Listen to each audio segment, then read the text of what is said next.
تو corps commander گئے, ان سے ان کی ملاقات ہوئی, نیک تمناؤں کو اظہار کیا گیا, ہاتھ ملایا گیا اور پھر وہ واپس آ گئے. وہ کیوں گئے تھے؟ وہ اس لیے گئے تھے وہ جاننے کے لیے کہ سہیل افریدی صاحب کس قسم کی سیاست کریں گے.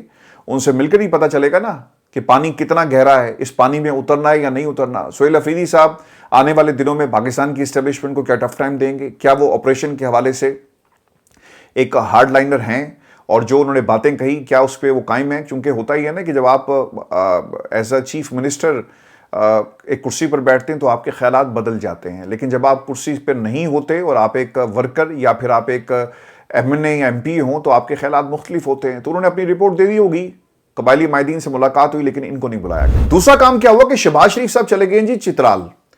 وہاں پر دانش اسکول کی کوئی تقریب تھی, اس سے انہوں نے خطاب کیا, تو وہاں پر بھی سہیل افریدی صاحب کو نہیں بلایا گیا. پوری بیوروکریسی آپ کو وہاں پر نظر آئے گی لیکن سہیل افریدی صاحب وہاں پر موجود نہیں تھے.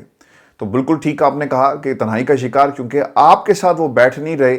اور آپ جسے تنہائی کہہ رہے ہیں سر, وہ تنہائی نہیں ہے, وہ بلکہ آپ کی اور آپ کی حکومت کے خلاف ایک اعلان بغاوت ہے, اعلان جنگ ہے کہ ہم تمہیں اور تمہاری حکومت اور تمہیں لانے والوں کو کبھی قبول نہیں کریں گے. پھر ایک اور کام دیکھ لیں, شاہد افریدی صاحب, سر ان کو لانچ کیا گیا ہے اور لفظ میں نے لانچ کا اس لیے استعمال کیا کہ شاہد افریدی صاحب میران شاہ میں مقامی غیور قبائل وزیر داور اور قبائلی عمائدین سے تفصیلی ملاقاتیں کرنے کے لیے پہنچ گئے. یہ جان کر بے حد خوشی ہوئی کہ بہادر قبائل امن کے قیام کے لیے کی جانے والی کوششوں میں ہماری افواج کے شانہ بشانہ کھڑے ہیں. سب سے زیادہ متاثر کن بات بچوں کو نہ صرف معیاری تعلیم بلکہ غیر نصابی سرگرمیوں کا بھی انہوں نے اس میں اندر ذکر کیا. سر بالکل ٹھیک ہے, آپ لوگ جائیں, آپ نے جو برانڈ بیچنا ہے آپ بیچیں, لیکن پاکستان کی عوام کو ان کے حقوق دیں اور آئین پاکستان کی بات خواجہ صاحب کم از کم آپ نہ کریں. اور اس ملک کے اندر آئین شکنوں کے ساتھ آپ ہمیشہ کھڑے ہوئے. جب آپ کا دل چاہتا ہے نا آپ انقلابی بن جاتے ہیں, جب آپ کا دل چاہتا ہے آپ ایکسٹینشن دینے والوں میں شامل ہوتے ہیں. لیکن آج آپ کا ایک جملہ کہ یہ تنہائی کا شکار ہو رہے ہیں, بالکل اگر ان لوگوں کے ساتھ چلنا تنہائی ہے تو پاکستان کی سر عوام کو قبول ہے, کیونکہ 91 کا فگر ہمیں یہ بتاتا ہے کہ ووٹ کس کا تھا اور ووٹ کس کے کہنے پر کس کو دیا گیا. اور یہ عوام کا ووٹ تھا, عوام کے کہنے پر عوامی نمائندوں کو اور عوام کی چوائس کو ہی سر یہ ووٹ ملا ہے. وہ آپ جیسے لوگوں کو نہیں ملا کہ فارم 45 میں کچھ اور نمبرز ہیں اور فارم 47 کے اندر کچھ اور نمبرز ہیں. پھر انہوں نے ایک اور بات بھی کہی کہ افغانستان کی جانب سے ٹی ٹی پی کی سرپرستی بند ہونے تک ہمارے ان کے ساتھ کبھی تعلقات معمول پر نہیں آ سکتے. پاکستان کا سب سے بڑا مطالبہ یہ ہے کہ افغان سرزمین سے پاکستان میں دراندازی بند ہو. یہ دراندازی آج بھی کسی نہ کسی صورت میں جاری ہے. بالکل جی بند ہونی چاہیے. بالکل ٹھیک ہے, افغانستان کی سرزمین کو اگر پاکستان کے خلاف استعمال کیا گیا تو پاکستان اس کا بھرپور جواب دے گا. اور تمام سیاسی جماعتوں کا یہی موقف ہونا چاہیے کہ پاکستان کے خلاف کسی قسم کی جارحیت کو قبول نہیں کیا جائے گا. سر سہیل افریدی نے بھی یہی کہا, ان کا یہ خیال تھا کہ سہیل افریدی کہے گا کہ یار کچھ ذرا سافٹ کارنر رکھیں, ہم جا کر بات کرتے ہیں, ہم جرگے بھیجیں گے, ہم وفود کا سلسلہ شروع کرتے ہیں, تو آپ افغانستان سے ایک نرم آپ کو لہجہ جو ہے اختیار کرنا پڑے گا. لیکن اس نے یہ نہیں کہا, اس نے کہا کہ میں پاکستان کی فوج کے ساتھ کھڑا ہوں. اگر پاکستان میں دہشت گردی ہو رہی ہے اور افغانستان اس میں ملوث ہے تو پاکستان کی افواج کے ساتھ ہم بھی سرحدوں پر جا کر لڑیں گے اور کے پی کے کا بچہ لڑے گا. سر یہ کے پی کے کا بچہ نہیں, پاکستان میں دشمن کسی طرح سے بھی حملہ کرے گا تو پاکستان کا بچہ لڑے گا. آپ دیکھیں اس کی سب سے بڑی اگزامپل کیا تھی. جب بھارت نے حملہ کیا نا تو جتنے بھی آپ کے سوشل میڈیا پہ, چاہے وہ پی ٹی آئی سے ہیں, نون لیگ سے ہیں, پیپلز پارٹی سے, آپ کو سارے کے سارے لوگ پاکستان کے لیے اپنی اپنی کیپیسٹیز کے اندر لڑتے ہوئے نظر آئے. اور اسی طرح سر قومیں جو ہیں وہ ریئیکٹ کرتی ہیں. نجم سیٹھی صاحب نے ایک جملہ کہا, اور جو جنگ انٹرنلی اس وقت جاری ہے پاکستان تحریک انصاف کے خلاف, ہمارا یہ خیال تھا کہ جب بھارت کے خلاف جنگ شروع ہوئی اور جس طرح سے پاکستان کی تمام سیاسی جماعتوں کو کریڈٹ دیا گیا تو شاید یہ معاملات تھم جائیں گے اور آپ اس جنگ کو بند کر دیں گے اور تمام لوگ ایک پیج پر آ جائیں گے. لیکن سر ایسا نہیں ہوا, نہ قومی مفاد میں ایسا ہوا, نہ کسی شخصی مفاد میں ایسا ہوا, نہ کسی فرد واحد کے مفاد میں ایسا ہوا. نجم سیٹھی صاحب نے کہا کہ پی ٹی آئی اور اسٹیبلشمنٹ معاملے میں آپ آخری لمٹ پر آئے ہوئے ہیں, کچھ نہ کچھ تو ہوگا. سہیل افریدی عمران خان کی ہر بات ماننے پر لگے ہوئے ہیں, وہ بس احکامات بجا لائیں گے. اگر عمران خان نے کہا کہ اسلام آباد پر چڑھائی کر دو تو یہ شروع ہو جائیں گے, اور اگر یہ وہ راستہ اختیار کرتے ہیں تو پچھلی دفعہ جو کچھ ہوا اس سے بھی زیادہ ہو سکتا ہے ان کے خلاف. تو سیٹھی صاحب یہ کہنا چاہ رہے ہیں کہ 26 نومبر کو جو گولیاں چلی اس دفعہ گولیاں بھی چلیں گی, ان کے خلاف مقدمات بھی ہوں گے, گورنر راج بھی لگایا جا سکتا ہے, اور ایک ایکسٹرا آرڈنری سچویشن بنا کر صدر صاحب کو کہا جا سکتا ہے کہ آپ کے پی کے کو سنبھالیں. ان کی باتوں میں یہ پیغام ہے. دیکھیں پاکستان میں یہ آخری موقع ہے جمہوریت کو بچانے کا, اور اگر آج لوگ کھڑے نہ ہوئے اپنے حقوق کے لیے تو سر پھر بہت دیر ہو جائے گی۔ 26ویں ترمیم ہو چکی، 27ویں ترمیم کو لانے کی تیاری کی جا رہی ہے اور لوگ کوششیں کر رہے ہیں۔ جس ملک کے اندر ایک لیڈر کا جو ٹرائل ہے وہ پبلکلی نہیں کیا جا سکتا، وہاں پر آئین اور قانون کی کیا بات آپ کریں گے؟ کیا یہ نیازی لاء کہتا ہے کہ عمران خان کے مقدمات کو بند کمروں میں کیا جائے؟ کیا عمران خان کا یہ جو جیل ٹرائل ہے کیا یہ قانون کے مطابق ہو رہا ہے؟ کیا یہ نیازی لاء کے مطابق ہو رہا ہے؟ اگر سر نیازی لاء ہوتا نا تو پھر یقیناً پاکستان کی عوام بھی نیازی صاحب کو دیکھ رہی ہوتی کہ ان کے ساتھ کیا ظلم ہو رہا ہے۔ بند کمروں میں فیصلے کر کے عمران خان کا ٹرائل بھی اب بند کمرے میں ہو رہا ہے، ایکسیس نہیں ہوگا۔ اور ویورز، خبر کے مطابق پاکستان میں کیا ہونے جا رہا ہے، عمران خان کا پنجاب حکومت نے 9 مئی کے 11 مقدمات کے ٹرائل کا نوٹیفیکیشن جو ہے وہ جاری کر دیا ہے، اور اعلامیے کے مطابق 9 مئی کے 11 مقدمات کا ٹرائل اب انسداد دہشت گردی عدالت میں ہوگا اور عمران خان کو ویڈیو لنک کے ذریعے پیش کیا جائے گا۔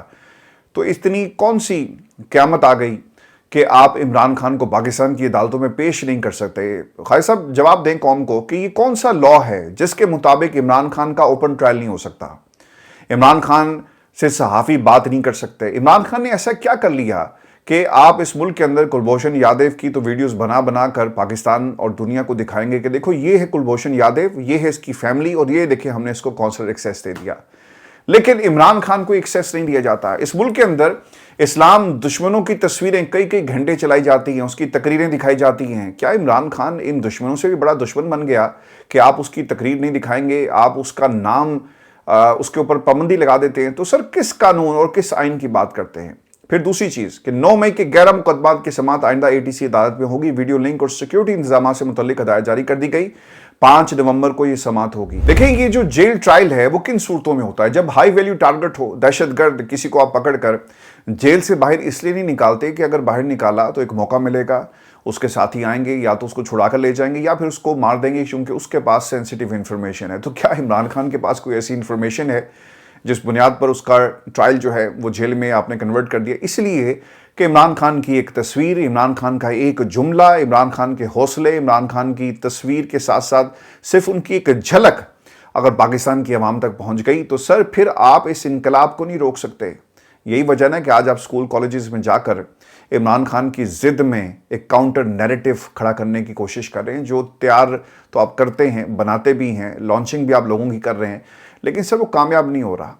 تو خالد صاحب کیا پاکستان میں یہ نیازی لاء کے مطابق ہو رہا ہے کہ عمران خان کا جیل ٹرائل ہوگا؟ پھر دوسری چیز اس کے اندر دوستو یاد رکھیے گا کہ اس سے پہلے بھی خان صاحب بار بار یہ شکایت کر چکے کہ ایک صاحب آئے میرے پاس اور انہوں نے کہا جی کہ آپ بات کر لیں۔ اب وہ بات کرنے سے مطلب کیا تھا کہ جب یہ بات کریں گے تو ہم کہیں گے کہ دیکھیں ان کی حاضری لگ گئی ہے اور آج کی کاروائی پوری ہوئی۔ تو انہوں نے کہا جی کہ مجھے تو نہ انہوں نے بتایا کہ یہ جیل ٹرائل ہے، نہ مجھے انہوں نے بتایا کہ کس سے بات کروانی ہے، اور پھر جب بات شروع ہوئی تو یہ بھی بتایا جاتا ہے کہ نہ عمران خان کو اپنے وکلا کی آواز آ رہی تھی، نہ خان صاحب کی آواز جج صاحب تک جا رہی تھی، نہ جج صاحب کے جو سوالات تھے وہ خان صاحب سن سکتے تھے۔ تو پھر یہ جیل ٹرائل کیسا ہے؟ اور پھر یاد رکھیے گا کہ یہ پریروگیٹو ہوتا ہے، یہ استحقاق ہوتا ہے کسی بھی ملزم کا اپنے وکیل کے ساتھ کہ وہ ایک پرائیویسی مینٹین کی جائے، وہ اسے گفتگو جو کرنا چاہتے ہیں علیحدگی میں وہ کریں، مشورہ لینا ہے وہ بھی لیا جائے، لیکن یہ تمام سہولیات بھی عمران خان سے چھین لی گئی۔ تو خالد صاحب یہ ضرور بتائیں کہ کیا یہ سب کچھ نیازی لاء کے مطابق ہو رہا ہے؟ پھر سلمان اکرم راجہ صاحب اس سے پہلے بھی مخالفت کر چکے ہیں جی، اور اس کا بائیکاٹ بھی کیا، لیکن اب یہ دیکھنا ہوگا کہ کیا یہ بائیکاٹ ہوگا۔ ان کو بھی معلوم ہے کہ ادھر سے بائیکاٹ ہوگا، اسے چیلنج کریں گے، مزید وقت ضائع ہوگا اور ہم عمران خان کو پھر جیل کے اندر کچھ دن مزید جو اندر رکھیں گے۔ ویورز، کپتان کو تنہا کرنے کی کوشش، زلفی بخاری نے کچھ باتیں کہی، وہ یہ کہتے ہیں کہ عمران خان کی تنہائی کا سلسلہ 29 نومبر تک دراز کر دیا گیا۔ دیکھتے ہیں کہ اس دوران کون سی نئی مہم جوئیاں سامنے آتی ہیں۔ گزشتہ 2 ہفتوں سے بشریٰ بی بی کے اہل خانہ کو ملاقات کی اجازت تک نہیں دی گئی۔ یہ نام نہاد ہائبرڈ نظام شاید ابھی تک سمجھ ہی نہیں پایا کہ آپ چاہے بیرون ملک جا کر سہارا مانگتے رہیں، لیکن جب تک اپنے ہی ستون مضبوط نہیں ہوں گے تب تک آپ کمزور ہی رہیں گے، نہ چل سکیں گے اور نہ بھاگنا تو خیر دور کی بات ہے۔ تو یہ زلفی بخاری صاحب نے کہی بات۔ پاکستان کے اندر کوششیں ایک امریکہ کی سپورٹ سے اپنی حکومت کو یہ چلانے کی کوششیں کر رہے ہیں، لیکن سر حکومتیں صرف سپورٹ سے نہیں چلتی۔ حکومتیں کیسے چلتی ہیں؟ حکومتیں جب آپ قومی خودداری کے اوپر سمجھوتا نہیں کرتے تو تب حکومتیں چلتی ہیں۔ حکومتیں آپ کو حالات پاکستان میں سازگار بنانے ہوں گے، امن کو قائم کرنا ہوگا، کسی کی پراکسی بن کر کام نہیں کرنا ہوگا۔ پچھلے 3 برسوں میں بہت ساری کمپنیز ملک چھوڑ کر چلی گئی، یہ اس بات کا ثبوت ہے کہ باہر کی دنیا اور جو انویسٹر پاکستان کی اس حکومت اور اس رجیم کے اوپر بھروسہ نہیں کرتا۔ اب سے ایک اور سوال خواجہ آصف کے لیے، وہ یہ کہتے ہیں کہ ملک میں نیازی لا ہے۔ سر یہ بھی قوم کو ضرور بتائیں کہ آج خیبر پختونخوا میں صوبائی کابینہ کا اراکین سے حلف لینے کی ایک تقریب، اور گورنر کے پی کے فیصل کریم کنڈی صاحب نے حلف لیا، لیکن اس تقریب کو لائیو نہیں پاکستان کے ٹیلی ویژن چینلز پر دکھایا گیا، اور مریم نواز کی جو تقریب ہوتی تو وہ ضرور آپ نے دکھانی تھی۔ 50 منٹس کی تقریب جو ہے، وہ کوئی بھی کانفرنس جس میں مریم خطاب کرتی ہیں وہ دکھائی جاتی ہے۔ تو یہ بھی بتا دیں قوم کو کہ یہ کیا نیازی لا کے مطابق دکھایا جاتا ہے، یا پھر پاکستان میں آپ لوگوں کا جو ہائبرڈ نظام ہے اس کے کچھ قوانین آپ نے طے کر لیے، کچھ ضابطہ اخلاق آپ نے جاری کر دیا، اس کے مطابق یہ کارروائیاں اور یہ تمام منظرنامہ جو ہے پاکستان کی عوام کو دکھایا جا رہا ہے۔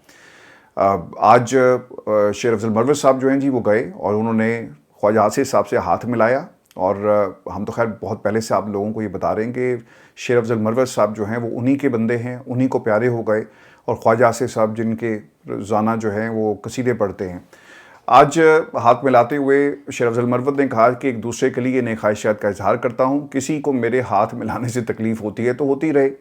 شیر افضل مروت میرا بھائی جہاد کر رہا ہے، میری دعا بھی اس کے ساتھ ہے، دوا بھی اس کے ساتھ ہے۔ اب دعا تو آپ نے کر دی، لیکن دوا سے مراد کیا ہے؟ آپ ان کو سپورٹ کریں گے؟ اور شیر افضل مروت کے بارے میں جتنی بھی باتیں تھیں آج ایک ایک کر کے درست ثابت ہو رہی ہیں۔ شیر افضل مروت صاحب جس کرسی پر، یعنی جس سیٹ پر یہ بیٹھے ہوئے ہیں، وہ عمران خان کی وجہ سے سر ان کو ملی۔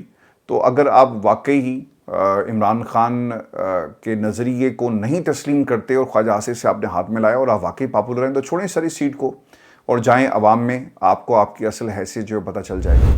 اور پھر آپ کو یہ بھی خبر دیں کہ 27ویں ترمیم کا مطالبہ کیا جا رہا ہے پنجاب کی طرف سے۔ اسپیکر جو پنجاب اسمبلی ہیں انہوں نے یہ مطالبہ کیا، اور وفاق سے مطالبہ کرتے ہوئے انہوں نے کہا کہ بلدیاتی حکومتوں کو بااختیار بنانے کے لیے اگر 27ویں ترمیم کرنی پڑتی ہے تو فوری طور پر آپ کریں۔ اسمبلی میں قرارداد متفقہ طور پر منظور کی گئی۔ قرارداد میں کہا گیا کہ کہیں ترمیم کی جائے جس میں ایک نیا باب ڈالا جائے، لازمی قرار دیا جائے کہ مقررہ مدت میں انتخابات ہوں گے، کوئی سیاسی جماعت ایسا نہ کر سکے کہ مقامی حکومت کی مدت کم کر دی جائے۔ پنجاب اسمبلی آئین میں تبدیل نہیں کر سکتی، بلدیاتی اداروں کو سیاسی، انتظامی اور مالیاتی اختیارات دیے جائیں۔ لوکل گورنمنٹ کے لیے اگر 27ویں ترمیم کرنی پڑتی ہے تو فوراً کریں۔ اب الیکشن کمیشن جی، یہ تو خیر انہوں نے ایک شوشہ چھوڑنا تھا، کیونکہ جو جماعتی الیکشن ہیں وہ کنٹروورشل ہیں پنجاب کے اندر، اور اب شاید 27ویں ترمیم کے تحت شاید یہ کچھ ایک نیا کام کریں، ان کو اختیارات دیا جائے جس میں ڈیسیژن میکنگ کے ساتھ ساتھ آپ کا جو ایسی پاورز جن کا تعلق آپ کی فائنینشیل اٹانومی سے ہے، اس کو مزید جو ہے اس میں شامل کیا جائے گا۔ الیکشن کمیشن صاحب جہاں پر اس ملک میں 180 دنوں کے اندر انہوں نے فیصلے کروانے تھے، اور 70% جو فیصلے ابھی تک نہیں ہو سکے، ان کی کارکردگی سر ایک اور اس میں اضافہ ہو گیا ہے۔ اور کارکردگی کیا ہے کہ چیف الیکشن کمیشنر سکندر سلطان راجہ بھی عوامی خدمت کے لیے نکل پڑے ہیں جی۔ سرگودا کے علاقے بھیرا میں سرکاری ماڈل اسکول کا سنگ بنیاد رکھا، انتظامی افسران بھی راجہ صاحب کے ساتھ موجود تھے۔ اس سے پہلے اٹارنی جنرل صاحب سڑکوں پہ نظر آئے۔ لگ ہی رہا ہے کہ کل کو جو حکومت بنے گی، آنے والے کل میں جب بھی پاکستان کی اسٹیبلشمنٹ کوئی نیا کھیل کھیلتی ہے، تو سر یقیناً ان لوگوں کو نوازا جائے گا۔ انہی میں سے کسی کو آپ ملک کا وزیر اعظم بنا دیں گے، کسی کو کوئی اور آئینی عہدہ دے دیا جائے گا۔ تو یہ سر تیاری ہو رہی ہے، اور اس نظام کے اندر آپ کو ان جیسے کئی مل جائیں گے، لیکن پاکستان میں عوامی لیڈر آپ کو نہیں ملے گا۔ یہی لڑائی ہے سہیل افریدی کی، نظام کی سہیل افریدی کے ساتھ۔ اور وہ سہیل افریدی کو کیوں پسند نہیں کرتے، کسی تقریب میں نہیں بلاتے، اور کہتے ہیں کہ یہ تنہائی کا شکار ہو رہا ہے کیونکہ وہ راجہ جیسا جو ہے وہ یس سر نہیں کرتا۔ تو یہ سر ان کو ایک تکلیف ہے۔ تو الیکشن کمیشن صاحب اب افتتاح کر رہے ہیں۔ میں آپ کو پھر سے یہ خبر بھی دے دوں کہ صحافیوں پر حملوں میں اضافہ، فریڈم نیٹ ورک کے مطابق پاکستان میں صحافیوں پر حملوں میں 60% اضافہ ہوا، جس سے اظہار رائے کی آزادی کو خطرہ لاحق ہے۔ سالانہ رپورٹ کے مطابق نومبر 2024 سے ستمبر 2025 کے دوران صحافیوں پر حملے کے 142 واقعات ریکارڈ کیے گئے۔ رپورٹ میں بتایا گیا کہ ریکارڈ کیے گئے زیادہ تر کیسز پنجاب اور اسلام آباد سے رپورٹ ہوئے۔ وفاقی حکومت کے پہلے سال کے دوران 36 مقدمات درج کیے گئے، جن میں سے 22 پیکا اور 14 پاکستان پینل کوڈ کے تھے۔ ایک تو جی وہ مطیع اللہ جان کے خلاف بھی اب جو کیس ہے وہ اس میں اب میرا خیال ہے کہ میاں اشفاق علی صاحب بھی آ گئے اور کچھ اور لوگ بھی ان کی نمائندگی کر رہے ہیں۔ لیٹس سی کہ کیا ہوتا ہے۔ اور ایک جو کیس ڈکی کے اوپر بنایا تھا، اب اس میں پتہ یہ چلا ہے کہ رشوت کے طور پر 90 لاکھ الگ اور 3,26,420 ڈالر الگ لیے گئے۔ مجموعی طور پر 9 کے 9 افسر جو ہیں NCCI کے افسران کے نام FIR میں شامل ہیں۔